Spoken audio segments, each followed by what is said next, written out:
¿Qué tal? Me da mucho gusto verte el día de hoy. Y es que en videos anteriores estuvimos viendo cómo George Crawford creó por fin el tan ansiado color amarillo.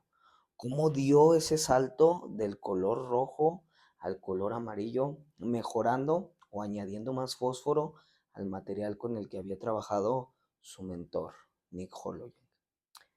Como te digo, cambió de color rojo a amarillo e incluso mejoró ese color rojo. Pero en el capítulo de hoy vamos a tener que ese material fue limitante, empezó a tener ciertas limitaciones en cuanto a los colores que ofrecía. Y vamos a ver cómo dos ingenieros cambiaron de material y lograron producir, aunque a una escala no muy eficiente, pero lograron producir el siguiente color dentro de la luz visible que obviamente se encuentra en el espectro electromagnético. Todo esto te lo voy a explicar hoy, te voy a contar cómo sucedió de una forma clara, de una forma sencilla y muy fácil de entender. Así que presta atención porque hoy comenzamos con el capítulo número 7 de esta serie de videos de la historia de LED. Y vamos a remontarnos, vamos a regresarnos en el tiempo hasta 1972. Si te pones a analizar, estamos casi en el mismo año en el que George Crawford creó el tan ansiado LED amarillo. Pero ahora vamos a hablar de dos ingenieros, de Herbert Maruska y Joseph Pankov.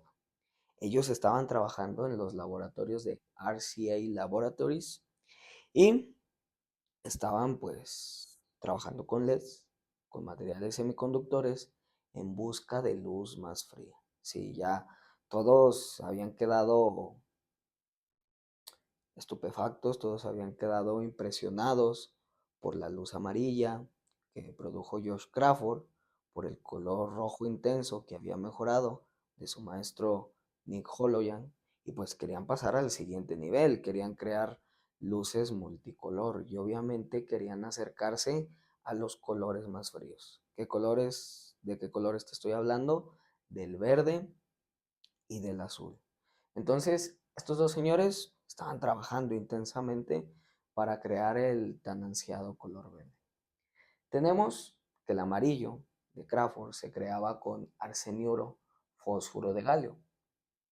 Y ellos se dieron cuenta que ese material ya había quedado en el pasado, que tenía limitaciones, que no era eficiente, que necesitaban cambiar por otro que tuviera una banda prohibida pues más ancha y obviamente que le proporcionara mayor energía a los electrones, que para cuando llegaran a ese fenómeno conocido como electroluminiscencia pues ofrecieran una radiación o ofrecieran una luz dentro del espectro visible que tuviera una longitud de onda más corta, pero una frecuencia más alta, y obviamente ofrecieran colores como el verde, como el azul, como el violeta, colores más allá del amarillo.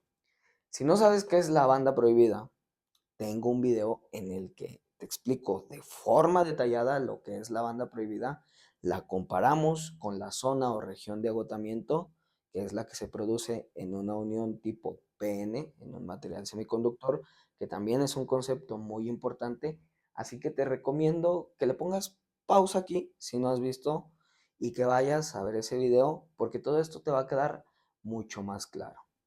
Pero entiendo que ya viste ese video, entiendo que ya conoces qué es la banda prohibida, así que vamos a continuar. Pues estos dos señores se dieron cuenta que el arseniuro fósforo de galio ya llegaba a un cierto nivel de energía, producía amarillo, pero había que cambiar, había que hacer otra cosa. Entonces, ¿qué fue lo que hicieron? Se fueron por otro material y añadieron o empezaron a trabajar más bien con nitruro de galio. Y es que el nitruro de galio contaba con una banda prohibida mucho más ancha que la que nos proporciona el arseniuro fósforo de galio.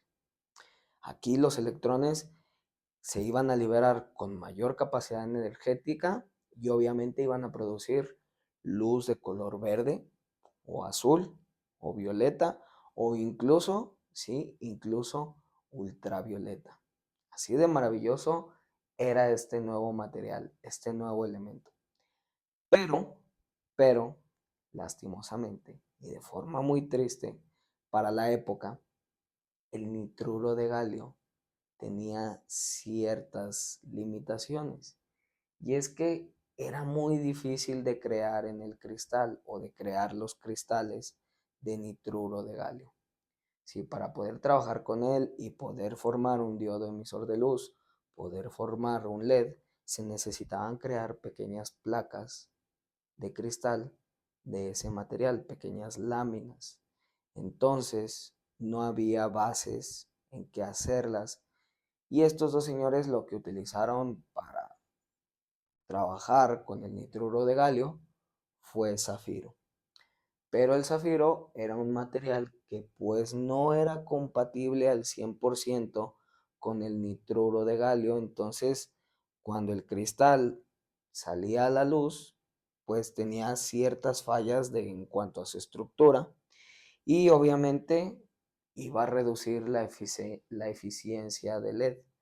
También había otro problema y es que era difícil doparlo en cuanto al tipo P. Doparlo en cuanto al tipo N, el nitruro de galio no ofrecía dificultad, utilizaban silicio y obviamente teníamos que el dopaje tipo N pues se hacía de la mejor manera posible.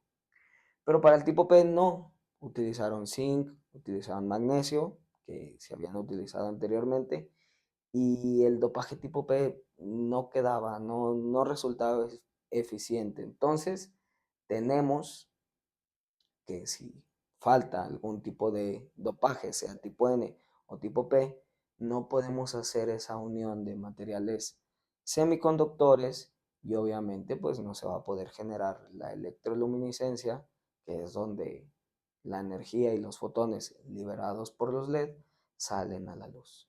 Supongo que todos estos conceptos de semiconductor, de dopajes, de electroluminiscencia, ya los tienes bien claros. Si no sabes qué es lo que son, si no sabes de qué es lo que estoy hablando, tengo videos en los que te explico claramente cada uno de estos conceptos. Así que pon pausa, regresa, ve esos videos y después vienes acá para continuar con esta triste historia, porque pues el nitruro de galio nos ofrecía energía, pero no se contaba con los elementos, no se contaba con la capacidad para sacarle su máxima, su máximo poder, su máximo potencial al final de cuentas. Entonces tenemos que aún así, estos dos señores, Maruska y Pankov, siguieron intentando, y por ejemplo, Maruska logró crear cristales de nitruro de galio utilizando zafiro, porque al final de cuentas era la mejor opción y era lo mejor que ellos tenían en ese tiempo. Entonces se puso terco y logró desarrollar esos cristales que tenían deficiencias, pero al final de cuentas lo desarrolló. Y Pankov, por medio de métodos complejos, que ahorita no me voy a meter a explicarte, logró un tipo de dopaje tipo P. Logró un dopaje, una especie de dopaje tipo P, que no era el más eficiente, pero aún así creaba esa unión tipo PN que hacía que se generara la electroluminiscencia en el dispositivo pues, que ellos estaban utilizando. Entonces, como resultado tenemos que al utilizar el nitruro de galio, obtuvieron luz verde. Luz verde débil, no tenía la eficiencia necesaria como incluso para ponerlo a un lado de un LED amarillo o un LED rojo que ya estaban inundando la tecnología en esa época, ¿no? El LED verde no llegó con ese punch, no llegó con esa fuerza, pero ya la habían logrado al final de cuentas. ¿Cuál fue su mayor hazaña o su mayor aportación? Pues que dejaron este material de lado que nos aportó mucho al principio, que nos hizo llegar al color rojo e incluso pasar al color amarillo, pero que hasta ahí nos ofreció. Lo cambiaron por nitruro de galio, que vendría a ser la llave para producir el verde incluso el azul, el tan ansiado azul, y toda la gama de colores.